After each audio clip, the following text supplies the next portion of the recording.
ሰላም የተወደዳችሁ ሆፕ አካዳሚ ቤተሰቦች በያላችሁበት ሰላማችሁ ይብዛልኝ። ሆፕ አካዳሚ ኦንላይን ትምህርት በመሆን ያገለግላል። ኦንላይን ትምህርትን በማስተማር ላይ እንገኛለን።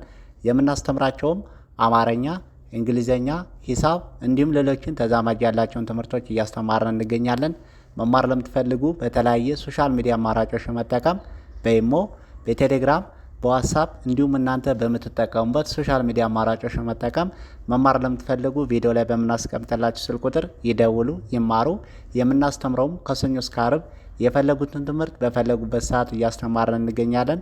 እንግዲህ በዛሬው ትምህርታችን ወይም በዛሬው ቪዲዮአችን አጫጭር አረፍተ ነገሮችን በቀላሉ መንገድ እንዴት አድርገን ነው ማንበብ መጻፍ የምንችለው የሚል ትምህርት ነው ዛሬ የምንመማረው። በተለይ ፊደላትን ወይም ሆሄያትን ለተወሰነ ለምትሞካከሩ ልጆች ቀለል ባለ መንገድ አጫጭር ቃላቶችንና አጫጭር አረፍተ ነገሮችን በቀላሉ ማንበብ መጻፍ እንችላለን ማለት ነው። እንዲሁም በተለያየ ምክንያት ሳትማሩ ለቀራችሁ ፊደላትን ወይም ሆሄያትን ለይታችሁ አገጣጥማችሁም ለማንበብ ለመጻፍ ለተቸገራችሁ ገና ከመሰረቱ ከጅምሩ እያስተማርን እንገኛለን። ለዚህ ቪዲዮ አዲስ ስለሆናችሁ ላይክ፣ ሼር፣ ሰብስክራይብ፣ ኮሜንት እያደረጋችሁ ቪዲዮ እስከ መጨረሻ ድረስ አብራችሁን በመከታተል አብራችሁን ቆዩ። እንግዲህ በዛሬው ትምህርታችን አጫጭር አረፍተ ነገሮችን እንዴት አድርገን ነው በቀላሉ መንገድ ማንበብ መጻፍ የምንችለው የሚል ትምህርት ነው ዛሬ የምንመማረው። በተለይ ፊደላትን ወይም ሆሄያትን ለለያችሁ ልጆች በቀላሉ መንገድ አገጣጥመን ማንበብ መጻፍ እንችላለን ማለት ነው። የመጀመሪያው በፍቅር እኖራለሁ። በአንድ ላይ ስናነበው በፍቅር እኖራለሁ ይላል። እንግዲህ በአንድ ላይ አገጣጥመን ስናነበው በፍቅር እኖራለሁ ይላል። በፍቅር እኖራለሁ ብለን በቀላሉ መንገድ በዚህ መልኩ አገጣጥመን ማንበብ መጻፍ እንችላለን ማለት ነው። እንግዲህ በፍቅር እኖራለሁ የሚለውን በቀላሉ ምንድነው ፊደላትን ከፊደላት ከለየን በቀላሉ በዚህ መልኩ አገጣጥመን ማንበብ መጻፍ እንችላለን ማለት ነው። እንግዲህ የመጀመሪያውን ስናይ የበቤተሰብ መጀመሪያ ናት። ፍ የፈ ቤተሰብ ስድስተኛ ናት። ቅ የቀ ቤተሰብ ስድስተኛ፣ ር ደግሞ የረ ቤተሰብ ስድስተኛ ናት። በአንድ ላይ በፍቅር ነው የሚለው በፍቅር። ከዚህ ጋር የአ ቤተሰብ ስድስተኛ፣ ኖ ደግሞ የነ ቤተሰብ ሰባተኛ መጨረሻ፣ ራ የረ ቤተሰብ አራተኛ ናት። ለ የመጀመሪያዋ ናት። ሁ ደግሞ የሀ ቤተሰብ ሁለተኛ ናት ማለት ነው። ልክ በዚህ መልኩ እያንዳንዳቸውን ፊደላትን ከፊደላት ከለየን በቀላሉ አገጣጥመን ማንበብ መጻፍ እንችላለን ማለት ነው። በፍቅር እኖራለሁ ብለን በዚህ መልኩ መጻፍ ማንበብ እንችላለን። ቀጣይ ደግሞ ስናይ በትጋት እሰራለሁ። በአንድ ላይ ስናነበው በትጋት እሰራለሁ ይላል። በአንድ ላይ ስናነበው በትጋት እሰራለሁ ነው የሚለው። በትጋት እሰራለሁ ብለን በዚህ መልኩ አገጣጥመን ማንበብ መጻፍ እንችላለን። እንግዲህ በትጋት የሚለውን ስናይ ሁሎችም የተለያየ ፊደል ናቸው፣ ከተለያየ ቤተሰብ የመጡ ናቸው። እሰራለሁ የሚለውም በዚህ መልኩ ሁሎችም የተለያዩ ፊደላት ናቸው።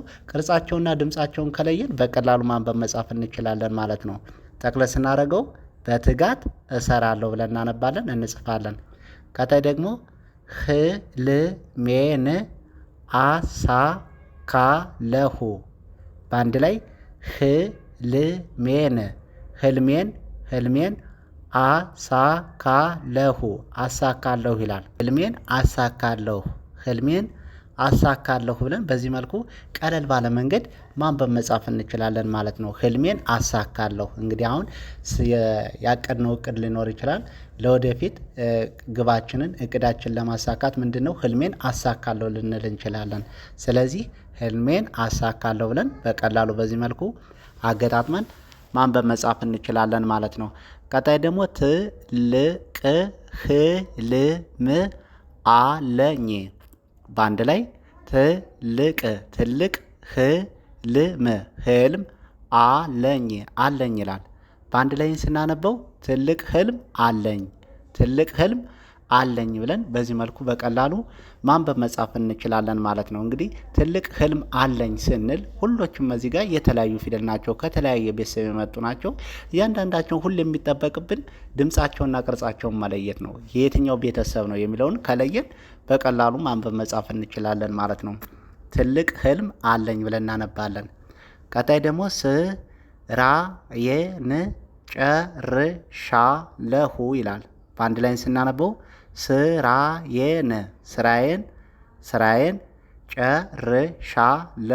ጨርሻለሁ ይላል። በአንድ ላይ ስናነበው ስራዬን ጨርሻለሁ ነው የሚለው። ስራዬን ጨርሻለሁ። እንግዲህ ስራዬን ጨርሻለሁ የሚለውን ስናይ ሁሎችም የተለያዩ ፊደላት ናቸው፣ ከተለያዩ ቤተሰብ የመጡ ናቸው። በቀላሉ አሁን ቴክስት ለማድረግ ስራዬን ጨርሻለሁ ለማለት ስንፈልግ በዚህ መልኩ ቴክስት ማድረግ እንችላለን። ማንበብ መጻፍ በቀላሉ እንችላለን ማለት ነው። ስራዬን ጨርሻለሁ። ቀጣይ ደግሞ ሁሉንም አከብራለሁ ይላል። በአንድ ላይ ስናነበው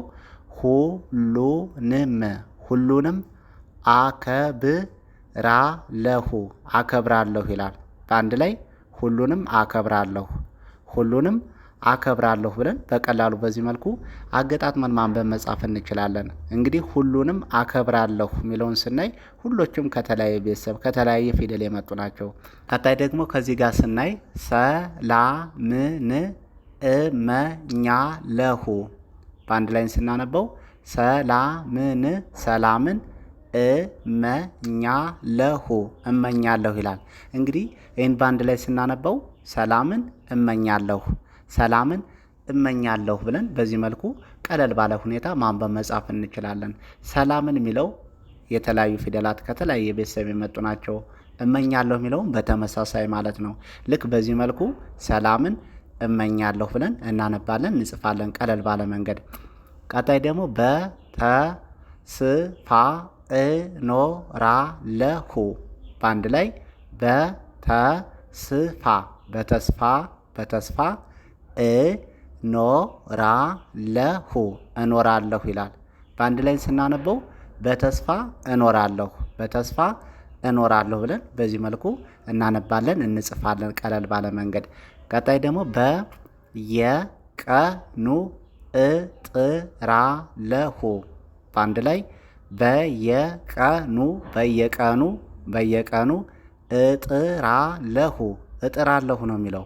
በአንድ ላይ ስናነበው በየቀኑ እጥራለሁ፣ ያ ማለት በየቀኑ ሞክራለሁ እጥራለሁ ማለት ነው። እንግዲህ እነዚህን ስናይ ሁሎችም ከተለያየ ቤተሰብ የመጡ ናቸው። በቀላሉ በዚህ መልኩ ማንበብ መጻፍ እንችላለን ማለት ነው ከለየን። በየቀኑ እጥራለሁ። ቀጣይ ደግሞ ነገ በደስታ እኖራለሁ። በአንድ ላይ ነገ በደስታ እኖራለሁ። በአንድ ላይ ስናነበው ነገ በደስታ እኖራለሁ ብለን በዚህ መልኩ ማንበብ መጻፍ እንችላለን ማለት ነው። ቀጣይ ደግሞ ህይወት መጽሐፍ ናት። በአንድ ላይ ህይወት መጽሐፍ ናት ይላል። በአንድ ላይ ስናነበው ህይወት መጽሐፍ ናት ብለን በዚህ መልኩ ማንበብ መጻፍ እንችላለን። ቀጣይ ደግሞ መልካምነት እመኛለሁ። በአንድ ላይ መልካምነት እመኛለሁ ይላል። በአንድ ላይ ስናነበው መልካምነት እመኛለሁ ብለን በዚህ መልኩ በቀላሉ ማንበብ መጻፍ እንችላለን ማለት ነው። በተለይ ፊደላትን ወይም ሆሄያትን ለምትሞካክሩ ልጆች አጫጭር ቃላቶችን፣ አጫጭር አረፍተ ነገሮችን በቀላሉ መንገድ በዚህ መልኩ ማንበብ መጻፍ መለማመድ እንችላለን ማለት ነው። በተለያየ ምክንያት ሳትማሩ ለቀራችሁ ፊደላትን ወይም ሆሄያትን እየሞካከራችሁ አገጣጥማችሁ ለማንበብና ለመጻፍ ለተቸገራችሁ ገና ከመሰረቱ ከጅምሩ እያስተማርን እንገኛለን። በቀጣይ ቪዲዮአችን እስክንገናኝ መልካም ጊዜ፣ መልካም ቆይታ።